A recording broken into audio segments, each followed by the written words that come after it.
آج کل تو کچھ ایسے بھی ہے کہ میرے نبی کی بارگاہ میں میرے نبی کے لیے بھی نازیبا کلمات بول دیتے ہیں اور گستاخیاں میرے نبی کی بارگاہ میں دھڑلے سے ہو رہی ہے، اور مسلمان ہے کہ اسے اپنی نبی کے بارے میں کچھ پتہ ہی نہیں ہے۔ ایک بہت بڑی کوئی نیتا ہے نپور شرما کے نام سے، اس نے میرے نبی کی شان میں بہت بڑی گستاخیاں کی ہیں، میری زبان پر بھی وہ جملے نہیں جاری ہو سکتے۔ اگر کوئی ہمارے باپ دادا کو گالی دے دے تو بڑی تکلیف ہوتی ہے، لوگوں تیرا باپ تیرے نبی کے صدقے میں ملا، تیری ماں تیرے نبی کے صدقے میں ملے، تیرے نبی کو کوئی گالیاں دے تو کم سے کم زبان سے تو اس کی مخالفت کر، زبان سے مخالفت کر۔ اور میں نے دیکھا ہے نبی کے بڑے بڑے گستاخ، نبی کی شان میں گستاخیاں کرنے والے، ان کی اخیر اچھی نہیں ہوئی، بعد میں وہ معافیاں مانگتے نظر آئے، دنیا کے اندر ذلت و رسوائی میں پڑے نظر آئے ہیں۔ میرے نبی کی زندگی بے داغ زندگی ہے، میرے نبی کی زندگی سے زیادہ صاف پوری کائنات میں کسی کی زندگی نہیں بتا سکتے۔ میرے نبی کی سیرت پڑھو تو سیرت میں لکھا ہے نبی کی کہ نبی کی شرم و حیا ایسی تھی جیسے نوجوان لڑکیوں کی شرم و حیا ہوتی ہے، اتنے شرمیلے تھے میرے نبی۔ ہائے ہائے ہائے۔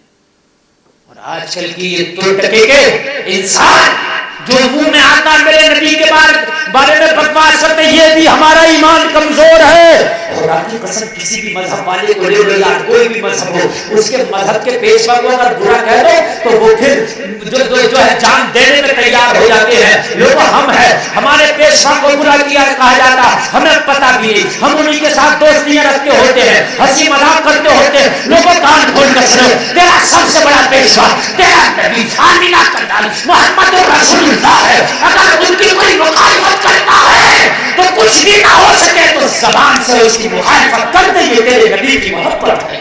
بے شک، سبحان اللہ سبحان اللہ، نعرہ تکبیر، نعرہ رسالت، علماء اہل سنت، مسلک اعلی حضرت، واہ واہ۔ سمجھ رہے ہیں؟ ہاں، یہ تیرے نبی کی محبت ہے، کم سے کم زبان سے اس کی مخالفت کر۔ اس عورت نے میرے نبی کی شان میں گستاخی کی، آپ دیکھو گے دنیا کے اندر ہی اللہ تعالیٰ اپنی گرفت اس پر مضبوط کرے گا انشاءاللہ، اور اللہ نے کی ہے اپنی گرفت مضبوط۔ ان عذاب ربک لشدید، تیرے رب کی پکڑ بہت سخت ہے۔ میں نے بڑے بڑوں کو دیکھا، بڑے بڑوں کو جو اسلام کی مخالفت کرتے تھے، اسلام کو راتوں دن گالیاں دیتے تھے، کوستے تھے، آج وہ بھی کہتے نظر آ رہے ہیں کہ جو ہم نے کیا بھائی ہم اس سے معافی و چھما چاہتے ہیں، اب اپنی زندگی جو ہے ہم اپنی سیدھے راستے پہ گزاریں گے۔ اسلام میں تو خدا نے وہ لچک دی ہے، جو ان کی مخالفت کرتے ہیں نا وہی ہم نے کلمہ پڑھتے دیکھے ہیں، یہ لچک ہم نے دی ہے۔ دیکھیے یہ لچک ہے مذہب اسلام کے اندر، جو اسلام کی مخالفت، حضرت عمر اسلام کی مخالفت تو کرتے تھے، کلمہ پڑھا کہ نہیں پڑھا؟ اللہ اللہ، ہائے ہائے۔ وہ لوگوں ذرا غور کرو، پوری کائنات میں نبی سے زیادہ افضل کوئی نہیں ہوتا، اور نبی تو گناہ گار ہی نہیں ہوتا۔ اگر انسان کتنا بھی نیک ہو جائے وہ گناہ کر سکتا ہے، ولی کیوں نہ ہو گناہ کر سکتا ہے۔ نبی کے علاوہ کوئی بھی گناہ کر سکتا ہے، گناہ کرنے کی اس کے اندر طاقت ہے، صلاحیت ہے، اسی لیے نبی کے علاوہ کسی اور کو، ولی کو اور قطب کو، ابدال کو، کسی کو بھی آپ معصوم نہیں کہہ سکتے۔ معصوم صرف اللہ کا نبی ہے۔ حضرت ایوب علیہ السلام اللہ کے نبی ہے، اللہ کے نبی، اور نبی اللہ کو اپنی مخلوق میں سب سے زیادہ پیارا ہوتا ہے۔ بات سمجھ رہے کہ سمجھ رہے؟ حالانکہ وہ الگ بات ہے کہ سب نبیوں میں ہمارے نبی سب سے زیادہ پیارے ہیں، مگر نبی ساری مخلوق میں رب کو پیارا ہوتا ہے۔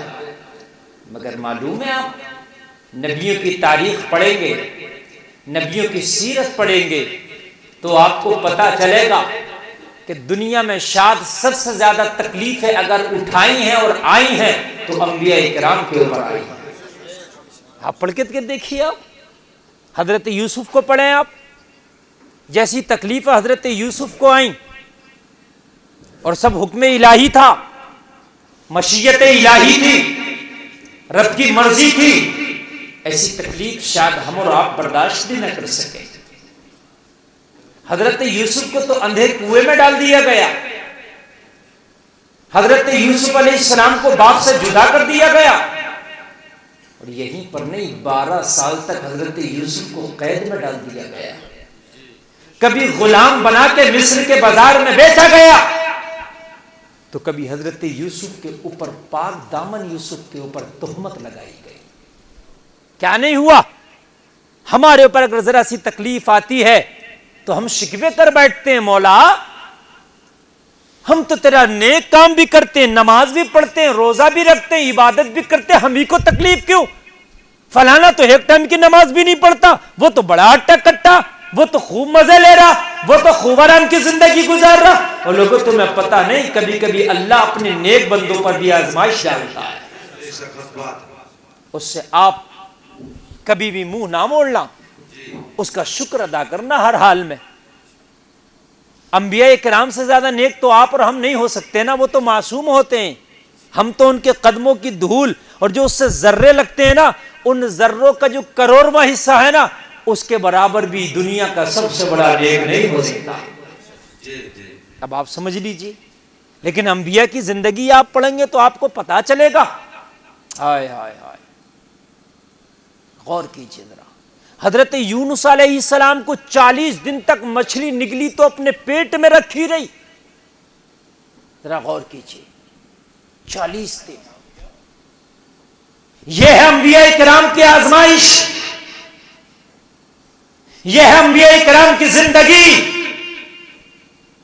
آپ کیا کہتے ہیں حضرات؟ ذرا غور کیجئے. حضرت ایوب کو پڑھو، آگے سے لے کے پیچھے تک کوئی سو رہا ہو تو ذرا اسے جگا دینا.